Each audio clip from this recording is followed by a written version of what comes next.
тарыхка алып карап турсак, мына биз үчүн динозаврлар бир кандайдыр бир жомок болуп кала турган болсо, бүгүнкү күндө биздин ушул тотокойлорубузда, ушул байыр алып жашап жаткан ак илбирстерибизде, аюуларыбыздагы эртеңки күндөгү балдар үчүн кандайдыр бир жомок уламыш катары калып калышы мүмкүн да. Саламатсыздар. Мен деле кабак тарапка ой токшойм ошо. Канчалык каргасам да адамдарга каргышым тийбей койду го. Балким бир күнү тиер, өздөрүнө тийбесе да, укум тукумуна тиет да.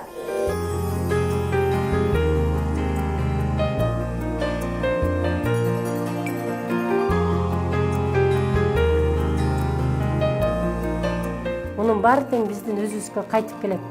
Мисалы үчүн мына абаны булгап атабыз, кандайдыр бир нерсени өрттөп атабыз.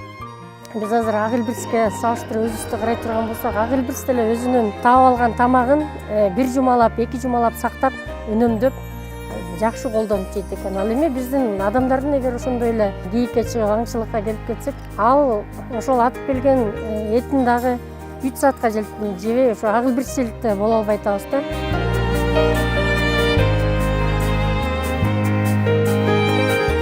Өзүңдүн күнүмдүк жашооңо көз салып карап турсаң, бул дүйнөдөгү бул прогресстен тышкаркы, прогресстин өсүшүндөн келип чыгып аткан бир табиятка тийип аткан чоң глобалдык таасирден мурун дагы адамдын ар бир күнкү өзүнүн жашоосундагы кыймыл аракетиндеги бир табиятка тийгизген терс таасирлерибиз бул прогресстен да ашык болуп жатат да. Бүгүнкү күндө мына өзүбүздүн эле күнүмдүк жашообузда чыгарган таштандыларыбыз дайыма эле кандайдыр бир иш чаралар өтөт, бирок кандайдыр бир топ келип эле тазалайт.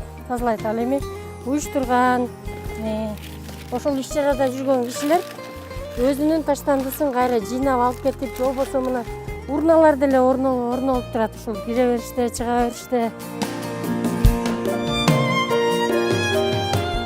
Жогорку маалыматтуулуктун негизинде биздин кадимкидей эле мындай таштанды таштоого болгон көз карашыбыз, ошолорду сорттоого болгон, же болбосо ушул жаныбарларды сактоого болгон көз караштарыбыз абдан чоң өзгөрүүлөргө акырындык менен алып келип жатат. Тилектеш эл коомдук бирикмеси Бириккен Улуттар уюмунун пластиксиз жашоо демилгесин колдойбуз.